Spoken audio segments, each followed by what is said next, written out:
ስለዚህ ነው አሁን ራስን መገምገም ያስፈልጋል። እኔ እንዴት ነኝ?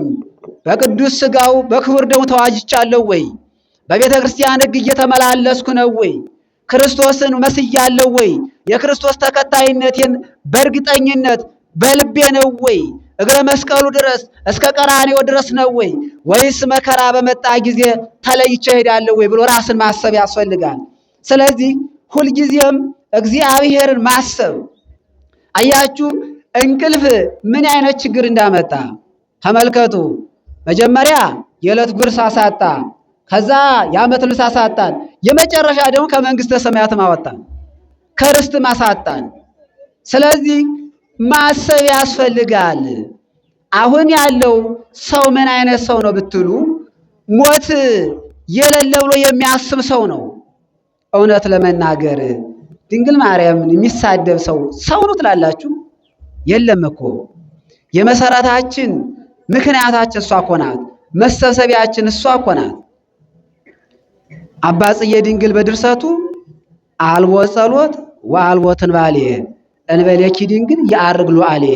ድንግል ማርያም ሆይ ያላንቺ አማላጅነት፣ ያላንቺ እርዳታ፣ ያላንቺ ጸሎት ካልታገሰ የፈለገው ነገር እንኳን ቢኖር ከምድር ወደ ሰማይ የሚያርግ ጸሎት የለም። እንዲህ ያለችውን እናቱን የተሰጠችውን እናቱን መጠለያ እናታችንን ድንግል ማርያምን የሚሳደበው ምን አይነት ነው ሲባል በእንቅልፍ ብዛት እንክርዳድ ስለዘራን ነው። በእንቅልፍ ብዛት እንክርዳድ ዘርተናል። ስለ እግዚአብሔር መንግስት፣ ስለ ቤተ ክርስቲያን ማሰብ ያቃተው ትውልድ ያፈራን ምን ሆነን ነው ስንባል ሁላችን እንቅልፋም ስለሆን ነው። ሁላችንም የምንንቀሳቀሰው ከንቱ እንቅስቃሴ ስለሆነ ነው። ሰውን እዩት። ቴሌቪዥን ሲያይ 4 ሰዓት 5 ሰዓት ይፈጃል። ወይም ደግሞ ፌስቡክ ሲጠቀም ለ30 ደቂቃ ስብከት ግን ለመቀመጥ ይጨነቃል። ስለዚህ ምንድነው ሲባል እግዚአብሔርን የማያውቅ ትውልድ ተፈጥሯል ማለት ነው። ስለዚህ ነው ቅዱስ ጳውሎስ አንተ የተኛህ ንቃ፣ ክርስቶስ ያበራልሃል። አምላክነቱን ሕያውነቱን ለመረዳት እንድንችል መንቃት ስለሚያስፈልግ ሐዋርያው ቅዱስ ጳውሎስ አንተ የተኛህ ንቃ፣ ክርስቶስ ያበራልሃል ብሎ ተናገረ ማለት ነው። ሌላው እግዚአብሔርን የማያውቅ ትውልድ ራሱንም ወገንን መከራ ያመጣል። ምን አይነት መከራ ያመጣል መሰላችሁ? የማይጾም የማይጸልይ ትውልድ በሀገር ላይ መዓት ያመጣል። ይህ ያለው ችግር ያለው ውጣ ውረድ ያለው ጦርነት ያለው የኑሮ ሁኔታ እንደዚህ የሆነው ለምን ሆነን ስለመሰላችሁ? እንቅልፋም ስለሆን ነው። እንቅልፋም ስለሆን ምን አደረገ? እግዚአብሔርን ረሳ ነው፣ መጸለይ ተውን። በዚህ የተነሳ ሁልጊዜም መከራ በእኛ ላይ አንዣቦ ይኖራል ማለት ነው። ስለዚህ እግዚአብሔርን ማሰብ የሚችል ክርስቲያን፣ ከእግዚአብሔር ጋር መኖር የሚችል ክርስቲያን ሁልጊዜም እግዚአብሔር ማሰብ ከቻለ ከእንቅልፉ ይነቃል፣ ሁልጊዜም ይጸልያል፣ ሁልጊዜም ሞት እንዳለ ያስባል፣ ከእህቱ ከወንድሙ ጋር በፍቅር መኖር ይችላል። እንደዛ ከሆነ የእግዚአብሔር አገልጋይ መሆን ይችላል። አሁን ያለውን እዩት እስኪ ጊዜያችን ምን አይነት ጊዜ እንደሆነ። እውነት ለመናገር እስቲ ወደ ፍርድ ቤት ሄዳችሁ ተመልከቱ። የሚካሰሰው የሚጣለው ክርስቲያን ነኝ ብሎ ማተብ ያሰረው ሰው ነው። እኛ እኮ ምድራዊ ርስት የለንም። ርስታችን ሰማያዊት ኢየሩሳሌም ናት። ስለዚህ ይህን ሁሉ መከራ ያመጣብን፣ ይህን ሁሉ ችግር ያመጣብን፣ ይህን ሁሉ ውጣ ውረድ ያመጣብን ምንድነው ስንል እንቅልፍ ማብዛት ነው ማለት ነው። እንቅልፍ ማብዛት ይህን ሁሉ ችግር ያመጣል። እንቅልፍ ማብዛት ይህን ሁሉ መከራ ያመጣል። ከእግዚአብሔርም ያርቃል፣ ከእግዚአብሔር ቤትም ያስወጣል። ስለዚህ ነበረ ሐዋርያው ቅዱስ ጳውሎስ አንተ የተኛህ ንቃ፣ ክርስቶስ ያበራልሃል አለ። ለመንቃት ምን ያስፈልጋል? የመጀመሪያው በጊዜ ራትን በልቶ መተኛት ነው። ዓይንን አፍጥጦ ከቴሌቪዥን ላይ አለማምሸት። በጊዜ የተኛ ክርስቲያን ሌሊት ለጸሎት ይነሳል፣ ለስግደት ይነሳል፣ ለመጽሐፍ ቅዱስ ለማንበብ ይነሳል፣ ለመልካም ነገር ይነሳል። ነገር ግን እንቅልፍ ካበዛ መጸለይ አይችልም። ምክንያቱም ጾምና ጸሎት ደግሞ መሰረታችን ስለሆነ ነው። ቅዱስ መጽሐፍ እንዲህ ይላል፣ ስጋሁ ለጸዋሚ ከመ ኢይትካሎ ኩላ ሌሊተ ይነውም። የጿሚ ሰው አካሉ ስጋው ሙሉ ሌሊት ተኝቶ ለማደር አይቻለውም፣ ይነሳል። ጊዜ ባለው ሰዓት ለምሳሌ 9 ሰዓት መነሳት ያለበት ሰው 9 ሰዓት ይነሳል ማለት ነው። ይህን ማድረግ የሚችለው ግን በጊዜ ሲተኛ ነው። ይህን ማድረግ የሚቻለው በጊዜ ክርስቶስን ለምኖ ሲተኛ ነው።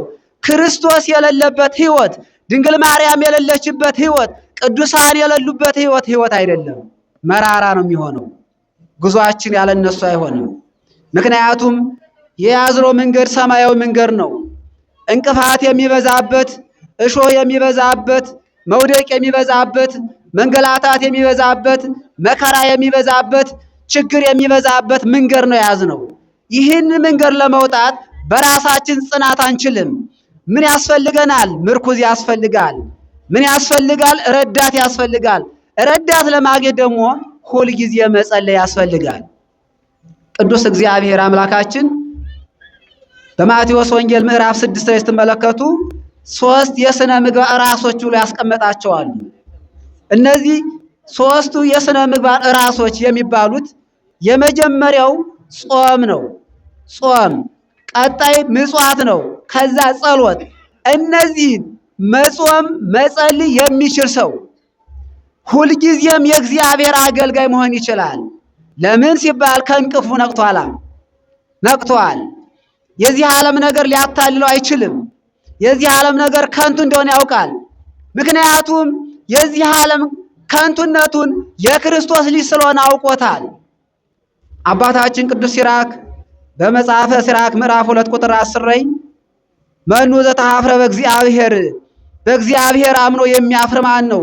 ወመኑ ዘጸውዖ ተጸመሞ፣ እግዚአብሔር ጠርቶስ ያልተሳካለት ማን ነው? እግዚአብሔር የለመነውን ያልፈጸመለት፣ እግዚአብሔር ወዳጄ ያላለው፣ እግዚአብሔር ያላቀፈው፣ እግዚአብሔር አይዞህ ያላለው፣ እግዚአብሔር ያላገዘው፣ እግዚአብሔር ከጎኑ ያልሆነለት ማን ነው ይላል። ማን ነው? ይህንን ሁሉ ነገር ለማወቅ ግን ምን ያስፈልጋል ሲባል መንቃት ያስፈልጋል። መንቃት ያስፈልጋል። ለመንቃትም አስቀድሞ በጊዜ ተኝቶ መነሳት ነው። ሁለተኛው ለመንቃት ምን ያስፈልጋል ሲባል ሐሳብን፣ ችግርን መቀነስ። አብዛኛው ሰው በማሰብ ሳይተኛ ያድራል። በማሰብ በማውጣት በማውረድ በመጨነቅ ምንም አይነት ለውጥ ሊመጣ አይችልም። ምክንያቱም የምናስበው ሐሳብ ምን ያመጣል ሲባል መድከምን ያመጣል። አእምሮአችን ከደከመ ስጋችንን ሊያቆመው አይችልም። እንቅልፋም እንሆናለን ማለት ነው። እንቅልፋም ከሆን ደግሞ ምን ይመጣብናል? መከራ ይመጣብናል። የነፍስም የስጋም መከራ ይመጣል። ስለዚህ በጊዜ ለመንቃት የክርስቶስ ባለሟል ለመሆን አገልጋዩ ለመሆን ለመጾምም ለመጸለይ ምን ያስፈልጋል ሲባል በጊዜ መተኛት ብቻ ሳይሆን ሐሳብን መቀነስ ያስፈልጋል። ሐሳብን መቀነስ፣ ሐሳቡን የሚያስብ አብዛኛውን ሰው ስለ ዛሬ ብቻ አይደለም ስለ ዓመት ያስባል። ስለ ዓመት የዛሬ ዓመት ምን ሆን ይሆን? የት ቤት እሰራለሁኝ? የት እኖራለሁኝ? እከሌ ጋር ተጣልቻለሁ፣ ምን ያደርገኝ ይሆን እያለ በማይረባ ነገር ሲጨነቅ ያደርጋል። ሲጨነቅ ሐሳብም ምኞትም በልኩ መሆን አለበት።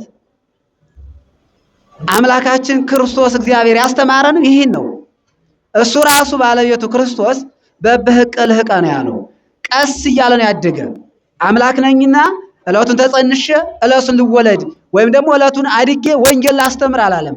ቀስ ብሎ እያንዳንዷን ጠብቆ ጊዜውን ያደረገ። ስለዚህ ይህንን ለማሰብ ምን ያስፈልጋል? እግዚአብሔር ያውቃል ማለት። እስቲ እግዚአብሔር ያውቃል በሉ። እግዚአብሔር ያውቃል። እግዚአብሔር ለኛ ስለሚጨነቅ ነው።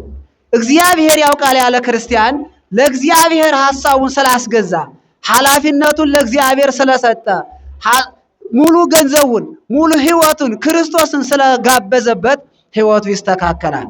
ራሱ አምላካችን ቅዱስ እግዚአብሔርም እንዲህ ብሏል፣ መኑ እምኔክሙ በተክዞ ይወስክ እመተ ዲበ አቋሙ ከእናንተ መካከል በማሰቡ በመጨነቁ በመጠበቡ በመውጣቱ በመውረዱ በቁመቱ ላይ ስንዝር መጨመር የሚችል ማን ነው አለ።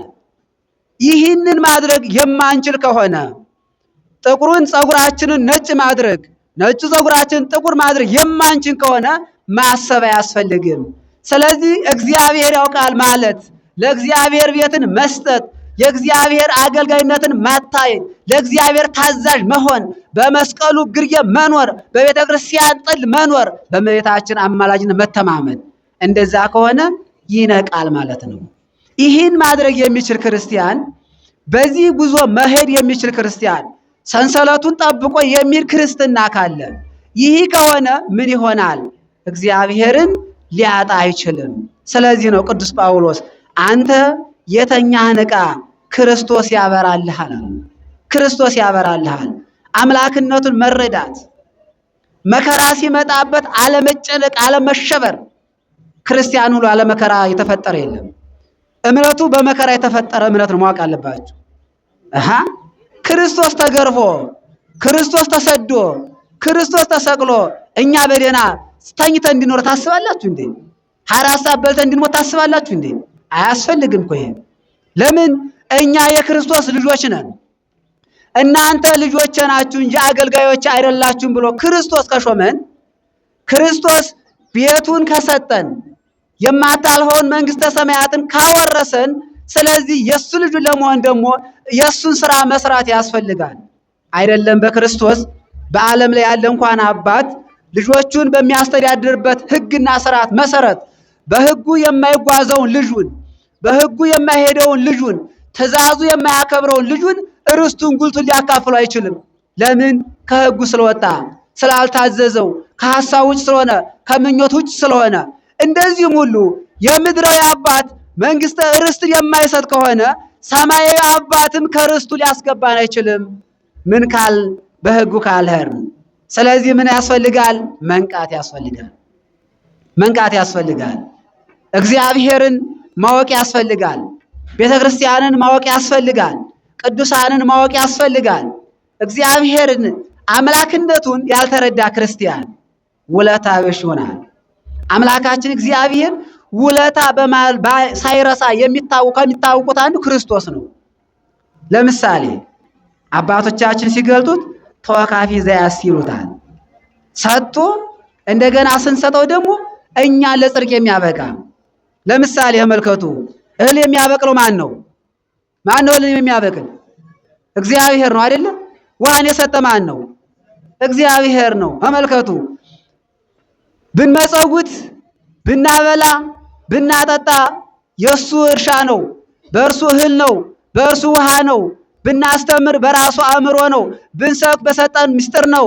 ብንሰግድ እርሱ በኃይል አቀናጅቶ በሰጠው ጉልበት ነው። ስለዚህ ከክርስቶስ ያላገኘነው ነገር የለም። ስለዚህ እሱ መጀመሪያ ሰጠና ስንሰጥ ደግሞ ስለሰጣችሁ ብሎ ለጽድቅ ያበቃናል። አይገርማችሁ? ክርስቶስ እኮ ማር ነው የሰጠን። ክርስቶስ ወተት ሰጥቶናል፣ ማር ሰጥቶናል። ማር መጽውቱ ብንባል ለጽድቅ የሚበቃ ክርስቲያን ነበረ? አልነበረም። እሱ ማር ሰጠና ውሃ ስጡ አለን።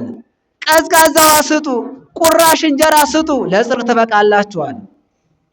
ስለዚህ ሰጥቶ የሰጠነው እንደገና እኛ ስንሰጥ ደግሞ ለእኛ ዋጋ የሚከፍል እናንተ የአባቴ ቡሩካን ኑ የሚል ሕያው እግዚአብሔርን ይህን እግዚአብሔርን ለማወቅ ይህን እግዚአብሔርን ለመረዳት ምን ያስፈልጋል ሲባል መንቃት ያስፈልጋል።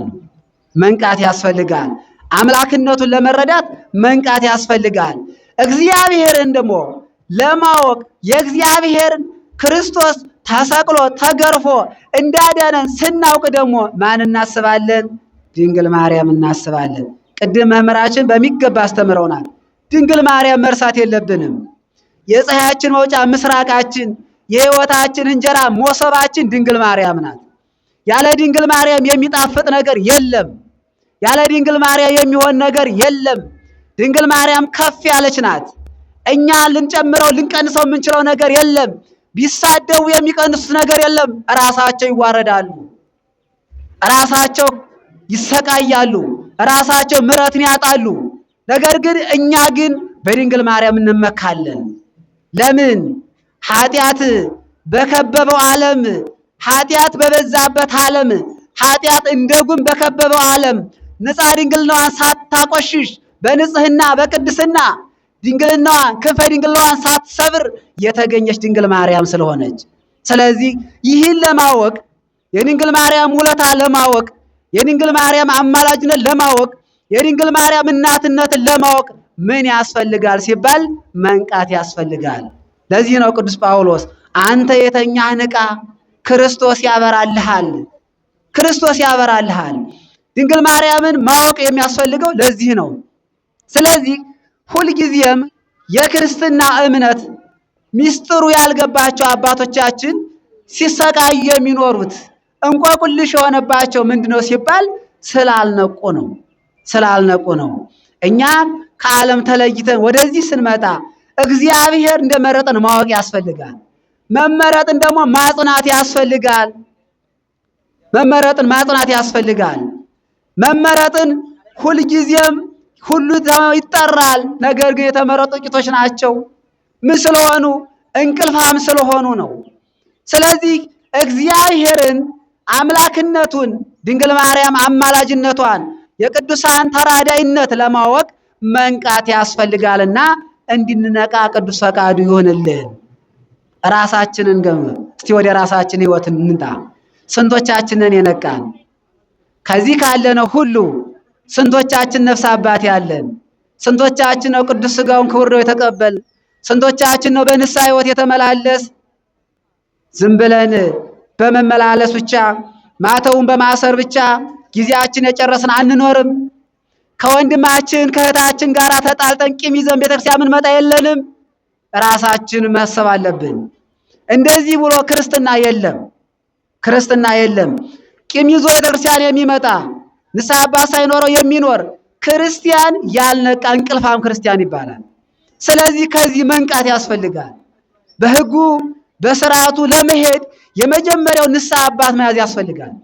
ሁለተኛ አስራት በኩራት ማውጣት ያስፈልጋል፣ የክርስቶስ ገንዘብ ነውና። ስለዚህ እነዚህን ሁሉ ማድረግ የቻለ ክርስቲያን የነቃ ክርስቲያን ይባላል። እነዚህን ሁሉ መፈጸም የሚችል ክርስቲያን ንቁ ክርስቲያን ይባላል። እነዚህን ሁሉ ማድረግ የሚችለው ምን አይነት ክርስቲያን ነው ሲባል ከሞት በኋላ ላለው ሕይወት ተጠያቂ ሆናለሁ ማለት ነው። አያችሁ፣ በዛች መከራ ሰዓት፣ በዛች ችግር ሰዓት በቀኝና በግራ መቆም ይመጣል። እኛ በየትኛው እንደምንቆም ማሰብ። በግራ የሚቆም መኖር የለበትም። ይህን ማሰብ አለባችሁ። ለምን? መከራ ተከፍሎለታል፣ ተሰቅሎለታል፣ ተገርፎለታል። ስለዚህ ውለታ ቢስ መሆን የለበትም። ምን መሆን አለበት? ከእንቅልፉ ነቅቶ ንስሐ መግባት አለበት። ከእንቅልፉ ነቅቶ የእግዚአብሔር ባለሟል መሆን አለበት። ከእንቅልፉ ነቅቶ የእግዚአብሔር ተከታይ መሆን አለበት። እንደዛ ካልሆነ ወዳጅነት ሊያገኝ አይችልም።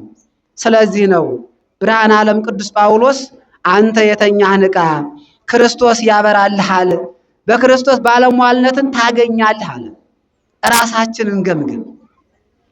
እኛ ራሳችን አሁን ያለው እውነት፣ አሁን ያለው በሀገራችን ያለው ችግር ያለው ጦርነት ቄስ ጠፍቶ ነው? ጳጳስ ጠፍቶ ነው? ቀዳሽ ጠፍቶ ነው? አስቀዳሽ ጠፍቶ ነው? ነጭ ለባሽ ጠፍቶ ነው? አይደለም። ሁላችንም ተያይዘን እንቅልፋም ስለሆነ ነው። አያችሁ፣ መንቃት የሚያስፈልገው ለዚህ ነው። ሁላችንም ንስሐ መግባት ያስፈልጋል። እናንተም ሲናገሯቸው አትወዱም፣ እኛም ሲናገሩን አንወድም። አንድ አይነት ሆነ። እንደዚህ ብሎ ደግሞ መንግስተ ሰማያት መግባት አይቻልም። ማትሪክ ናት መንግስተ ሰማያት። ተጣሎ ነው የሚገቡባት። ስለዚህ ነው ለዛች ክብር ለመብቃት፣ ለዛች ጸጋ ለመብቃት፣ ለዛች ቦታ ለመብቃት፣ በክርስቶስ ቀኝ ለመቆም፣ የክርስቶስ ባለሟል ለመሆን ምን ያስፈልጋል ሲባል መንቃት ያስፈልጋል። መንቃት ያስፈልጋል። የነቃ ክርስቲያን ጠብ፣ ጥላቻ የሚባል ነገር ሊኖርበት አይችልም። የነቃ ክርስቲያን ስለ ነፍሱ ያስባል እንጂ ስለ ስጋው ሲካሰስ አይውልም። ነገ ጥሎት ለሚሄደው ቤቱ፣ ነገ ጥሎት ለሚሄደው ሀብቱ ንብረቱ ሲል ሲካሰስ አይኖርም። አያችሁ፣ ዮሐንስ አፈወርቅ አባታችን ሲያስተምር እንዲህ አለ። ሁለት ሀገሮች አሉ። የመጀመሪያው ሀገር የምትጠፋ ሀገር ናት። ሁለተኛው ሀገር ደግሞ የማትጠፋ ሀገር ናት። ስለዚህ ሰዎች ከየትኛይቱ ሀገር ነው ቤት መስራት ያለባችሁ ብሎ ጠየቃቸው። ጉባኤ ላይ የተቀመጡት ምዕመናን አባታችን ከማትጠፋው ሀገር ነው እንጂ ከምትጠፋው ሀገር እንደ ሰው ትጠፋለች እየተባለ ቤት ይሰራል አሉት። ይቺ የምትጠፋው ሀገር የተባለች ይቺ ዓለም ናት። የማትጠፋው ሀገር የተባለች ያችኛይቱ ዓለም ናት። ስለዚህ ወዳጄ እወቅበት አለ። እወቅበት። ስለዚህ በምትጠፋው ዓለም እየተቀምጠን መከራ በበዛባት ዓለም ሆነን የማታልፈው መንግስተ ሰማያትን ማሰብ ያስፈልጋል። ይህን ማድረግ የሚችል ክርስቲያን ምን ይባላል? ንቁ የነቃ ክርስቲያን ይባላል። አምላካችን እግዚአብሔርም በዚህ በአንቀጸ ብፁዓን ወይም ደግሞ በተራራ ስብከቱ በመጀመሪያው ምዕራፍ 5 ቁጥር 25 ላይ ኩን ጠቢበ ለእዱ ከንዝሃሎከ በፍኖት፣ በመንገድ ሳለህ በጠላት እወቅበት። ጠላት ባለበት ሰፈር ስትሄድ ጠላት እንዳይመጣ እወቅበት። ነገር ግን ጠላት የተባለው የሥጋ ጠላት አይደለም። ጠላት የተባለው የመጀመሪያ ፍላጎትህ ነው። ሁለተኛው ደግሞ ዲያብሎስ ነው። ከርስተ መንግስተ ሰማያት እንዳያወጣህ፣ ከድነት እንዳያስቀርህ፣ ወደ ሞት እንዳይጥልህ፣ እርሱ የሚያውቃትን አንተ እንዳታውቃት እንዳያደርግህ፣ እርሱ ያያትን አንተ እንዳታያት እንዳያደርግህ፣ የእርሱ ተከታይ እንዳትሆን፣ በቂም በበቀል እንዳትኖር ጠላትህን እወቅበት አለ። ይህን ማወቅ የሚችለው ምን አይነት ክርስቲያን ነው ሲባል የነቃ ክርስቲያን ነው። ለዚህ ነው ቅዱስ ጳውሎስ አንተ የተኛህ ንቃ ክርስቶስ ያበራልሃል አለ። ክርስቶስ እንዲያበራልህ ከፈለክ፣ የክርስቶስ ባለሟልነትን ከፈለክ፣ የክርስቶስ ተከታይነትን ከፈለክ፣ ስለዚህ ምን መሆን አለብህ? ቀድመ መንቃት ያስፈልጋል። መንቃት ያስፈልጋል። የማያልፍ ነገር እንደሌለ ማወቅ ያስፈልጋል። አባቶቻችን ለምን ተሰደዱ? ይህን ስታውቅ ይህች ዓለም ከንቱ እንደሆነ ትረዳለህ። አባቶቻችን ለምን በድንኳን ኖሩ? ብራቶ ይመስልሃል? ጥበብ አንሷቸው ይመስልሃል? ፎቅ ያልሰሩት ምን መሰለ? አውሮፕላን ያልሰሩት በምን መሰለ? አላፊ ስለሆነች ይህች ዓለም ነው። ይህን ማሰብ ያስፈልጋል። ይህን ማሰብ፣ ይህን መገንዘብ የሚችል ክርስቲያን ደግሞ ሕያው ሆኖ ይኖራል። ሁልጊዜም የእግዚአብሔር ባለሟል መሆን ይችላል። ሁልጊዜም የእግዚአብሔር ተከታይ መሆን ይችላል። ስለዚህ ነው ቅዱስ ጳውሎስ አንተ የተኛህ ንቃ ክርስቶስ ያበራልሃል አለ። አይነ ልቦናችን እንዲያበራልን ፈቃዱ ይሁንልን። የመከረን የገሰጸን ልዑለ ባሕርይ ቅዱስ እግዚአብሔር ስሙ ለዘላለም የተመሰገነ ይሁን። የእናታችን የቅድስት ድንግል ማርያም ጣዕሟ በልቦናችን ፍቅሯ በአንደበታችን ይደርብን። ስብሐት ለእግዚአብሔር። ይቆየን።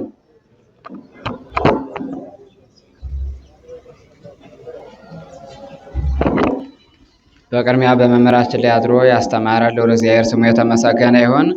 ለመምህራችን ቃለ ሕይወት ያሰማልን፣ ቃለ ሕይወት ያሰማልን፣ ተስፋ መንግስተ ሰማያትን ያውረስልን።